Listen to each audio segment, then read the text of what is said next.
Hi everyone. So today I wanted to share a little of my journey of doing virtual school. And obviously I'm still learning, but I wanted to share some of the cool things that I've been doing by showing you one of the lessons that I did with a student on my caseload. So this student is in elementary and she has cortical visual impairment and cerebral palsy. And for her, she has an amazing team that is supporting her learning. Her IEP goals are going to be really focusing on transferring her from being an observer of her education to being an actual learner and being able to make connections between her education and her real life experiences and vice versa. Okay, so this is a lesson from recently that we used to help foster that wondering and to help model what it looks like when we are being inquisitive and we want to know more things about our surroundings. And this is really important for this student because with students with visual impairments, when they're younger, that exploration period is extended. And part of it is because a lot of times we learn a lot from our eyes and ears, and when we're younger, we see a lot and we ask questions about it, or we crawl over it and we explore it with our hands and our mouth and we listen to it, we taste it, we do all that exploration. And for this particular student, she wouldn't have had many opportunities to do the same type of exploration as an atypical, neurotypical, able-bodied child would have had. So it's really important that we model this now so that she's able to utilize this for her future. Going on a little bit of a tangent, sorry guys. This is what we worked on. So what I started with is I told her this phrase and I said, telescope on back of jet finds water in moon crater. And I asked her, what are some words that we know from this sentence? And she was able to identify water and moon. Those are things that she knows. So I asked her to kind of elaborate. What's water? Water is something I drink. Moon, oh, I see it at night. So those are things that she knows. So I wanted her to recognize that these are things that she knows. And then I asked, what are things in the sentence that you don't necessarily know? And those were telescope, and she was unsure of jet, but once we showed her a picture, she was able to relate it, but then crater was something she didn't know. So afterwards, we're able to identify, which is part of her IEP goal. I show her this picture, and because she has cortical visual impairment, I use a black background, and I tried to make the visual larger for her, and I put a red outlining. And if for certain things that have more complexity in the picture, I try to not have too much complexity in the picture, but if it does, then I would outline like the moon or the jet in this picture if there was more happening in the background. And so she's able to identify those two items, then we were able to move on. We went to our next page of key terms. And for key terms, these are all things that link to other pages in the PowerPoint. And for moon, she said she knew it moon-wise, she was able to explain it. But when I went to telescope, that was something that she was unsure of.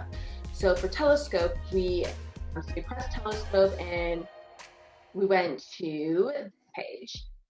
And for this page, I told her what the definition was, that we are able to see items that are far away with this tool, and that they look very different. Sometimes they're long, they're thick, they're short. There can be looking in different ways.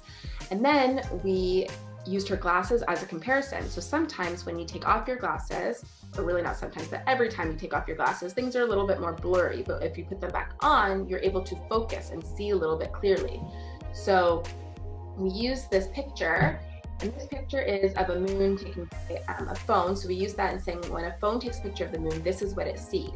But when a telescope takes a picture of the moon, this is what it sees. So moon crater, this is the moon, and it shows all the craters in the moon, and it's a video that was taken with a telescope.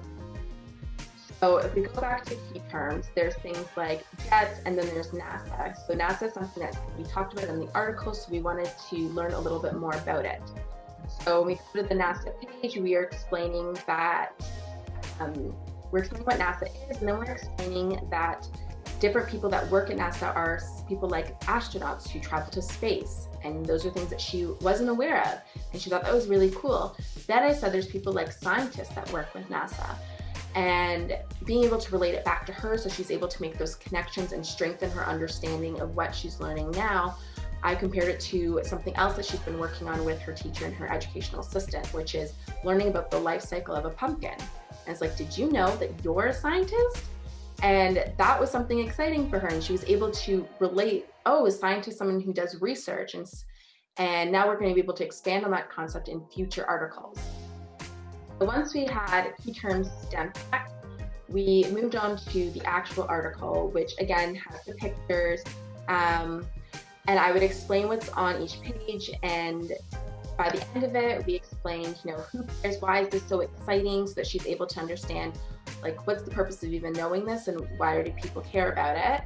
And then at the end, we discuss what did we learn about this. So I try to keep it open-ended at first and just say, what can you remember? So if she says, well, I remember, a moon, or I remember water, then I say, well, where was the water found? And she's able to say, the sunny side of the moon.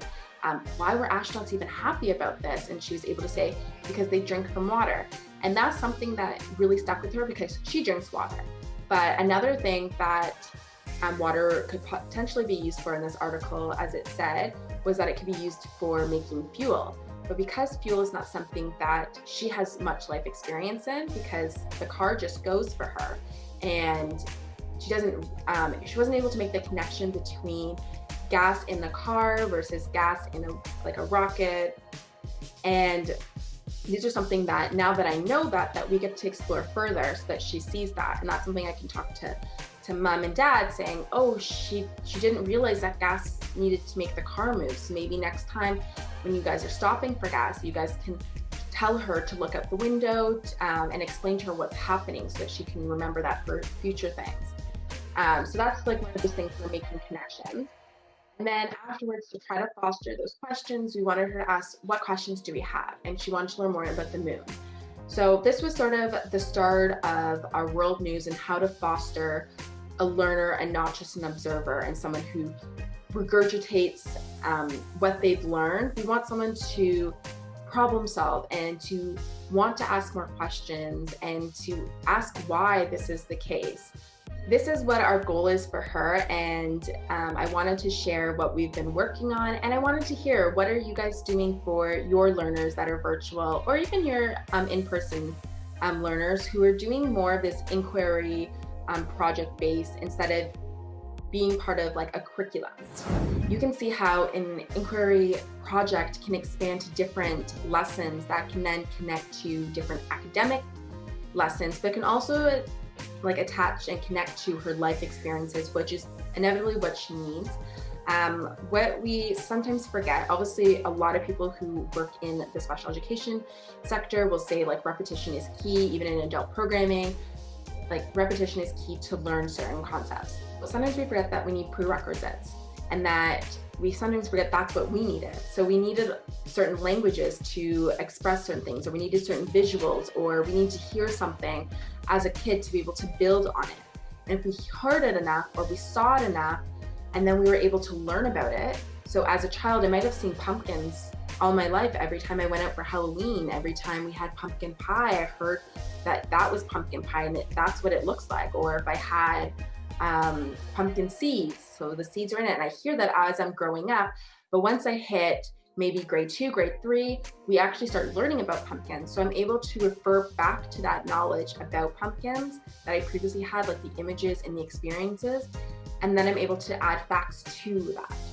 And that strengthens that connection, it strengthens that knowledge in my own brain, and that's what we're trying to do as well for our students. So we want to make sure that we're trying to connect some of their education, their lesson plans to their life experiences, because that will make it easier for them to latch onto that information and to be able to actually retain it for future use. So that's the end of this video. I hope you guys liked it.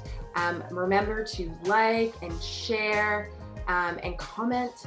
Please comment. I would love to hear what you have to say, and I will see you guys later. Bye.